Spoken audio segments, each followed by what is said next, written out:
Kenapa Maryam yang dijadikan salah satu dari 4 perempuan standar semua perempuan apabila ingin masuk surga? Karena Maryam sosok perempuan sepanjang hidupnya yang menjaga kehormatannya. Jadi jangan suami sampai suruh kah belagi nyokah belagi artis. Kata si suami, kamu tu harus tampilnya seperti artis. Modal enggak dikasih. Itu diminta uang sedikit 200.000 untuk urusan muka aja, disuruh pakai timun.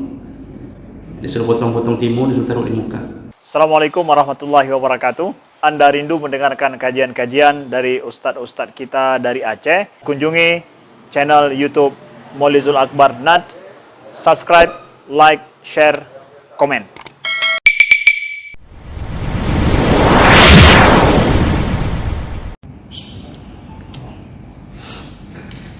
Assalamualaikum warahmatullahi wabarakatuh.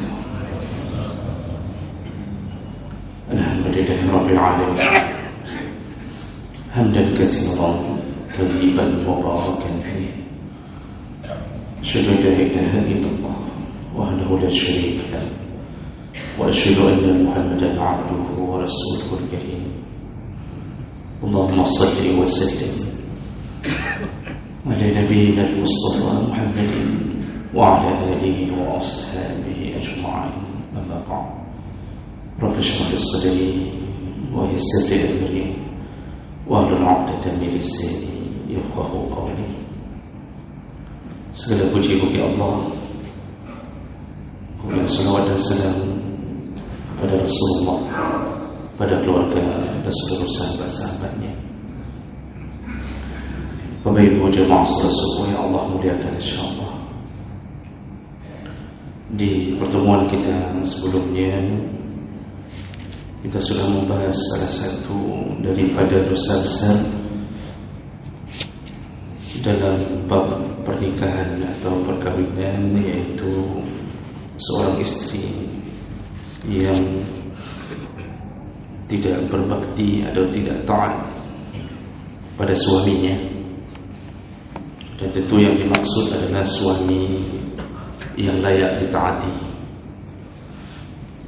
Ketika suami ahli maksiat, maka tidak ada taat pada makhluk dalam urusan melawan Khaliq. Jadi yang layak ditaati itu adalah suami yang ideal di dalam pandangan syariat.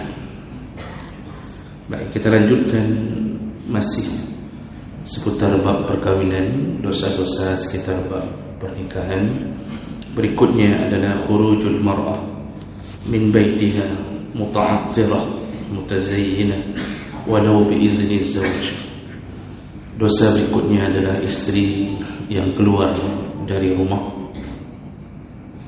dalam keadaan bersolek, berhias atau memakai minyak wangi walaupun dengan izin suaminya, walau biizni az-zawj, walaupun dengan izin suaminya.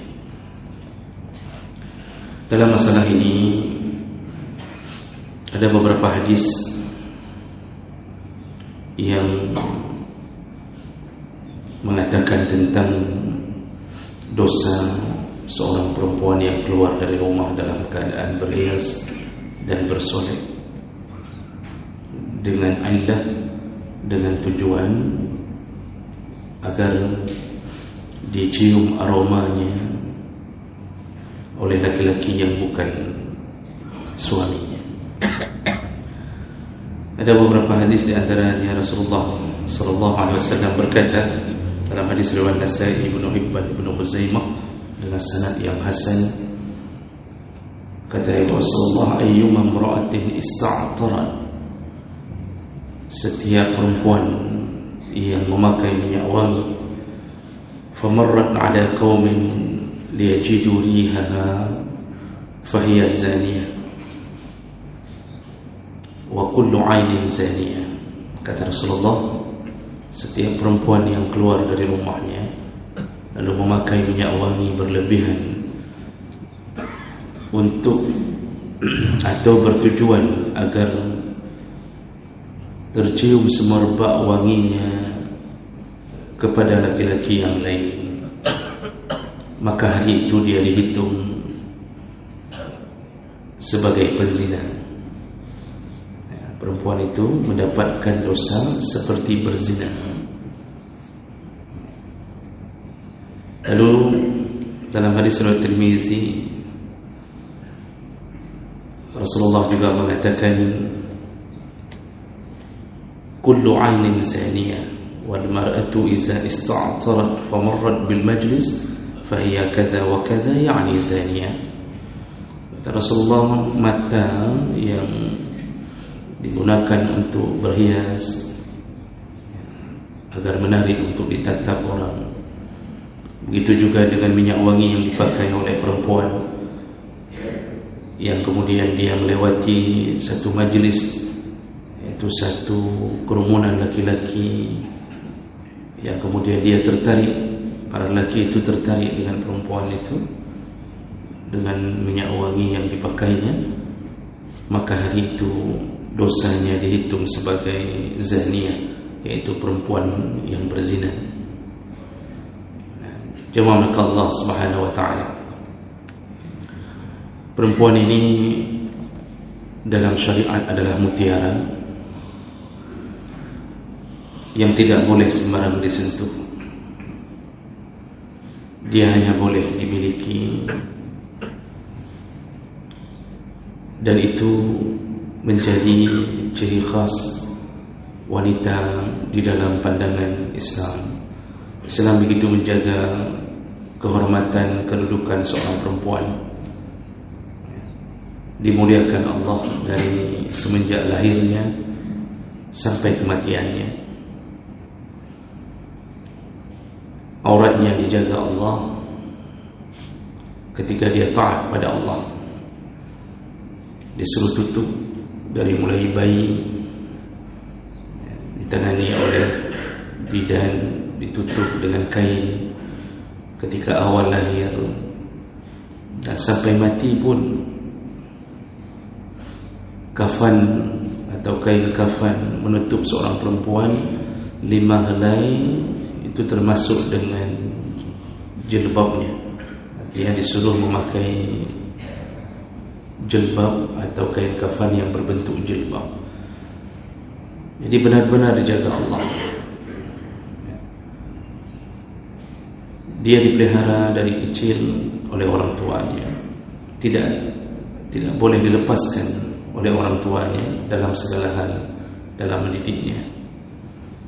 Orang tuanya hanya boleh menyerahkannya kepada seorang laki-laki yang Allah halalkan untuk memiliki anak gadisnya itu setelah terjadi ijab kabul.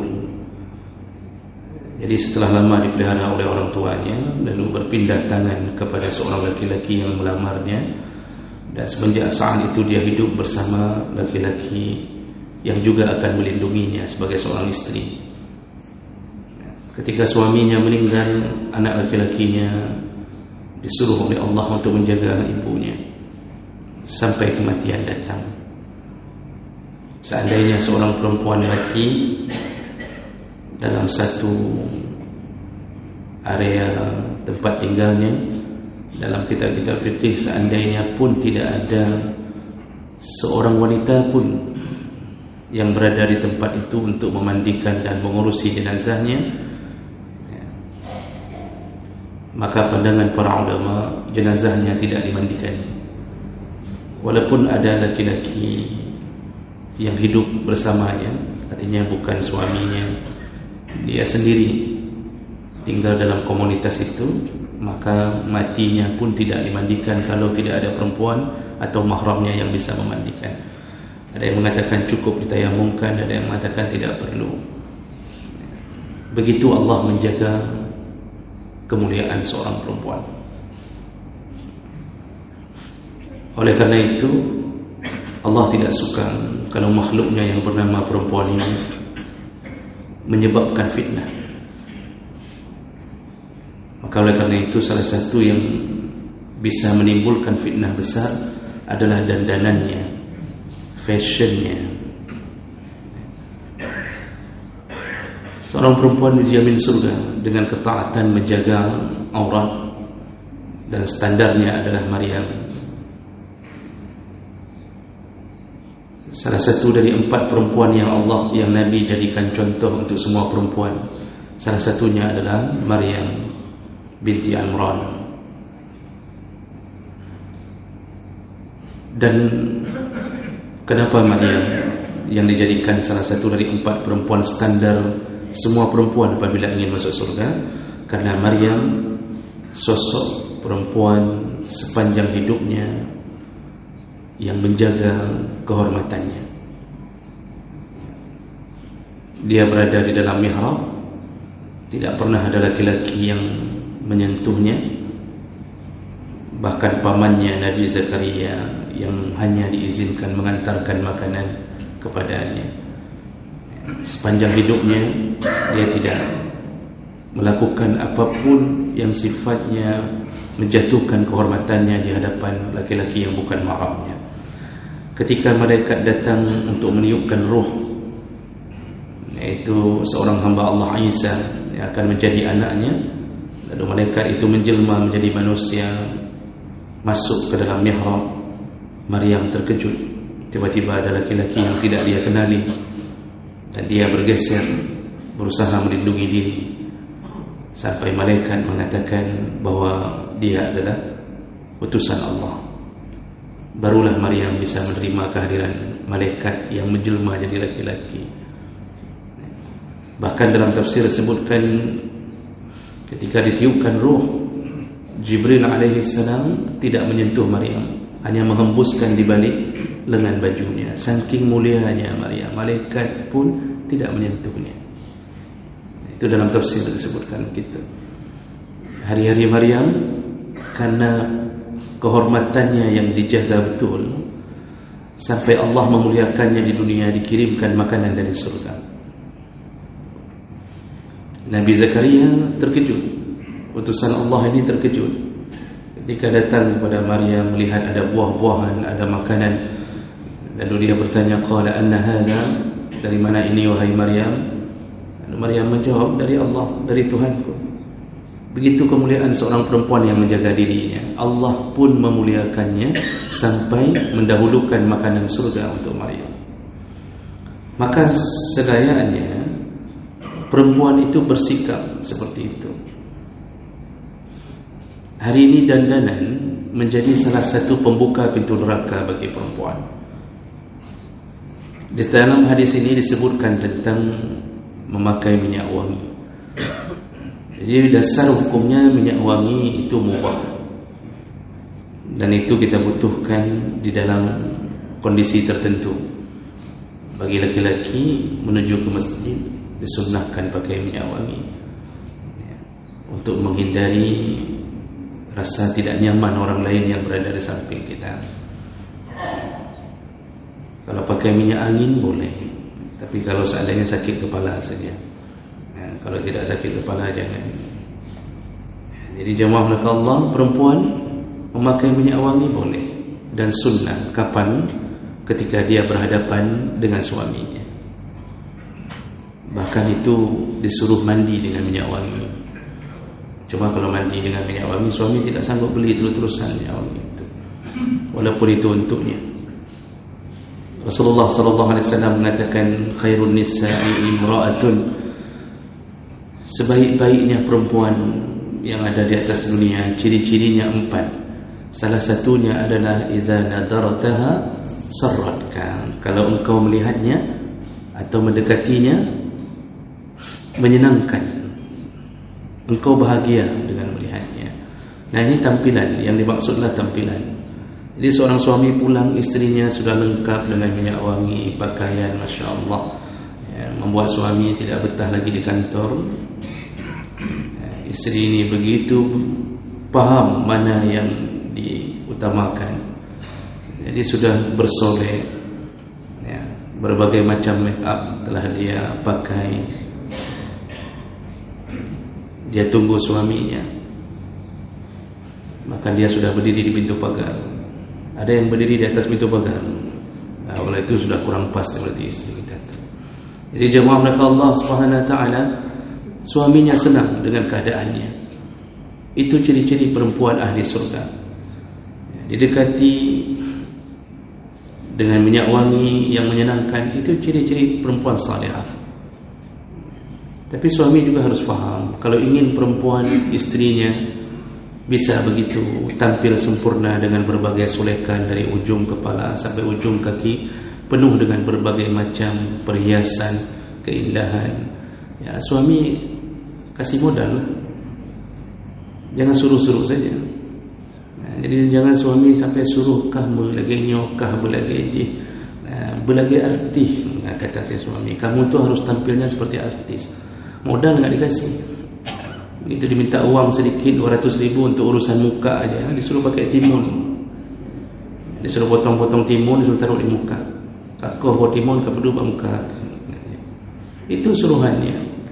Kadang-kadang disuruh beli bedak yang di pasar impres, yang putih-putih, yang bulat-bulat itu, entah bedak apa namanya itu. Jadi ini tidak benar juga. Jadi jemaah maka Allah Subhanahu wa taala, istri yang salihah, semua perhiasannya, minyak wanginya, harumnya hanya untuk suaminya. Nah, makanya ketika dia keluar dari rumahnya, dia mulai bersolek bukan hanya untuk suaminya. Walaupun di satu sisi dia ada keinginan agar suaminya tidak malu dengan penampilan istri, dia pergi ke satu walimah dengan suami. Bahkan suami yang menyuruhnya pakai pakaian yang ketat sedikit, jangan nampak sekali, kecilkan perutnya, tahan nafas, kata suami. Disuruh tahan nafas selama walimah itu. Kemudian disuruh pakai sepatu mencingklat, disuruh pakai minyak wangi, suruhan suami. Tetapi suami punya keinginan untuk memamerkan istrinya kepada semua orang yang hadir, seakan-akan ingin mengatakan nyoy nang long. Ini dia, istri saya disuruh pakai minyak wangi berlebihan. Di saat itu si istri, tadi disebutkan judulnya, walaupun dengan izin suaminya, maka mereka berdua telah melakukan dosa besar. Jadi jangan berdalih seorang istri, tidak, ini kan izin suami saya yang suruh, ini izin suami saya. Ridha dalam maksiat, maka yang saling ridha tetap dapat dosanya. Maka kita laki-laki perempuan jangan hati-hati, jangan sampai memamerkan istri di hadapan orang banyak.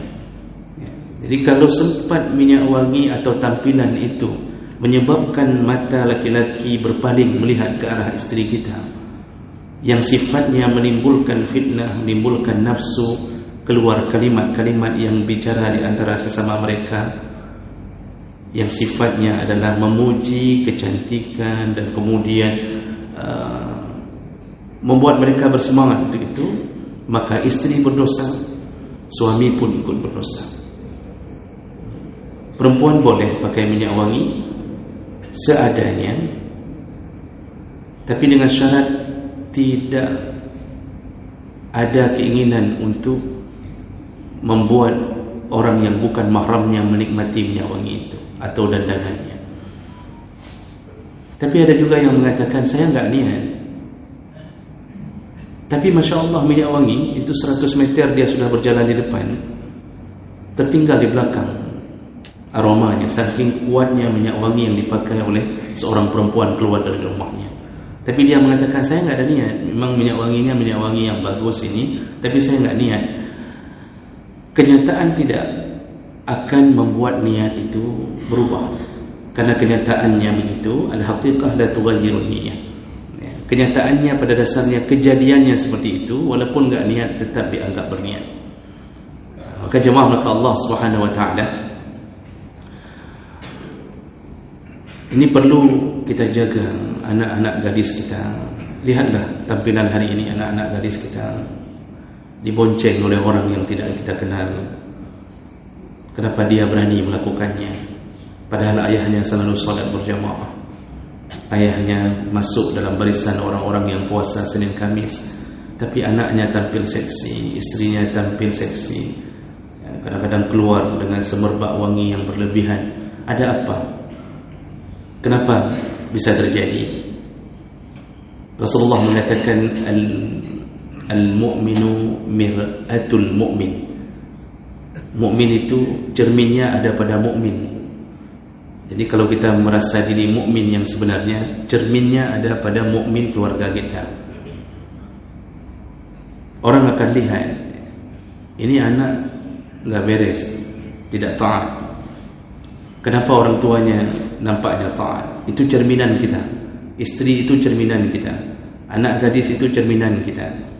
Kenapa dia bisa begitu? Berarti kitalah yang telah mendidiknya. Walaupun kita mungkin nampaknya saleh, sebenarnya kita tidak saleh. Kalau masih istri dan anak terlewat begitu saja dalam pantauan kita, dan kita merasa diri surga, padahal mereka lah yang akan menggiring tangan kita ke neraka dengan pembiaran kita.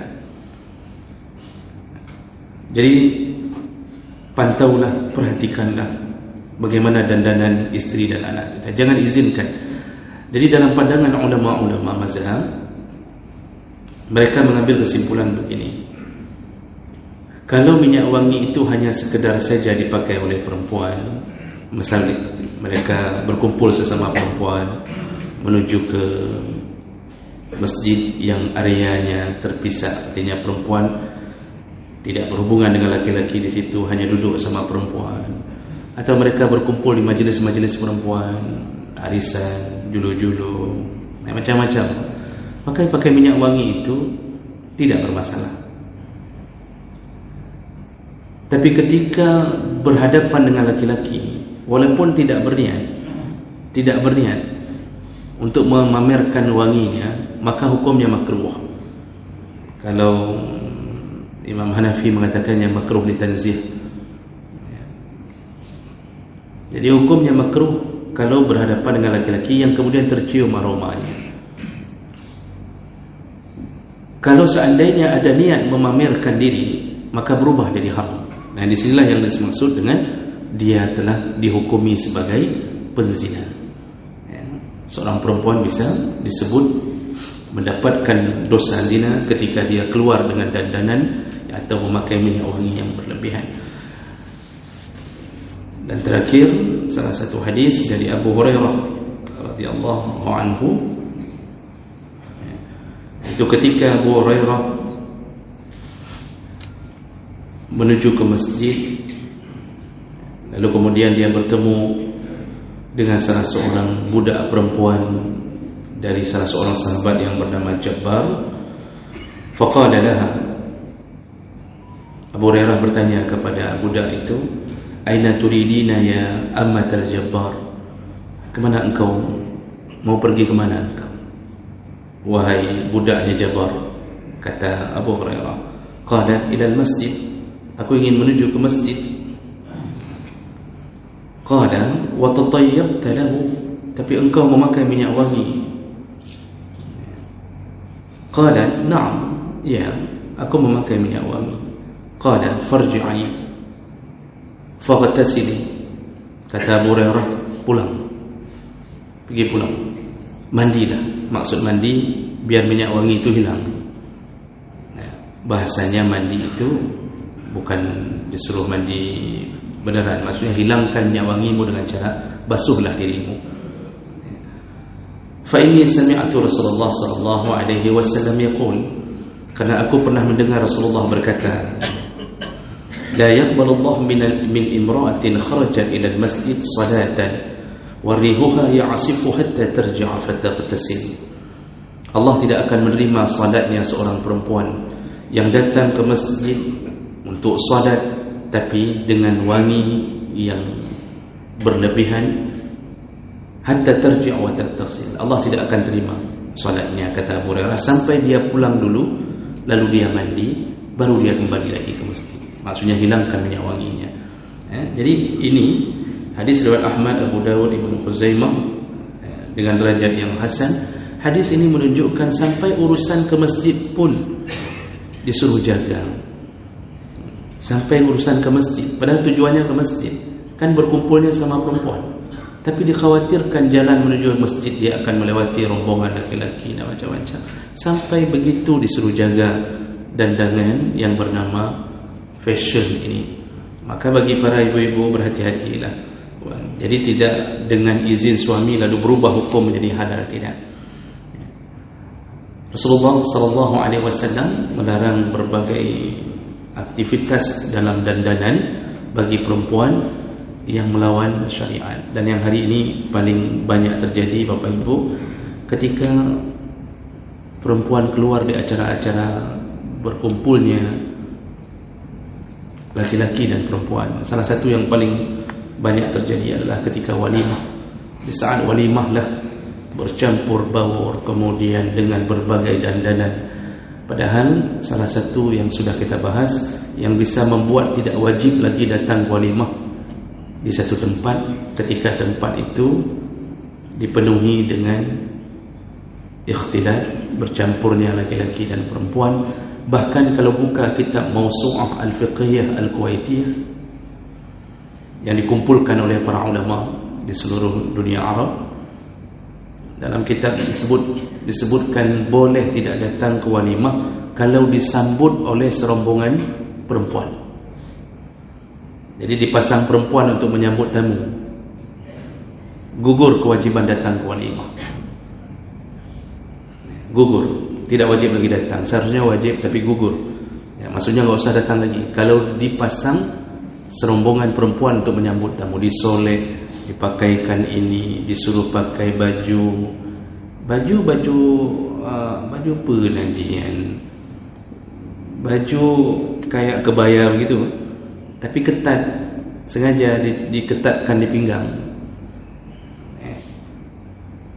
Kalau bahasa kita disebut pagar ayu. Jadi dipasang pagar yang ayu-ayu,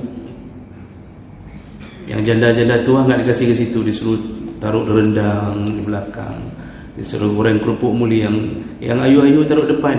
Datang laki-laki rombongan, datang tamu, disambut ni oleh yang ayu-ayu ini. Kita taruh kado, dihiasi dengan senyuman, disuruh tanda tangan, ditanya mau souvenir yang apa, sendok patah atau garpu, macam-macam ditanya. Sampai suami itu enggak beranjak, dia fikir dia akan segera pulang cukup menemui pagar ayu itu saja. Ini fitnah. Begini kehidupan kita buat walimah hari ini. Kita fikir aman saja, padahal dalam kitab gugur kewajiban datang ke walimah kalau seandainya ada perkara yang dibuat seperti itu. Sayangnya kita hari ini tidak lagi menjaga amanah dari Nabi SAW. Padahal mulut kita selalu mengatakan cinta Nabi, tapi yang Nabi larang pun kita langsung langgar tanpa ada rasa takut sedikit pun. Mudah-mudahan bermanfaat dan bisa diamalkan, dan semoga Allah mengumpulkan kita kembali di dalam surga-Nya. Amin ya rabbal alamin. Subhanakallahumma wa bihamdik, asyhadu an la ilaha illa anta, astaghfiruka wa atubu ilaik. Wassalamu alaikum warahmatullahi wabarakatuh.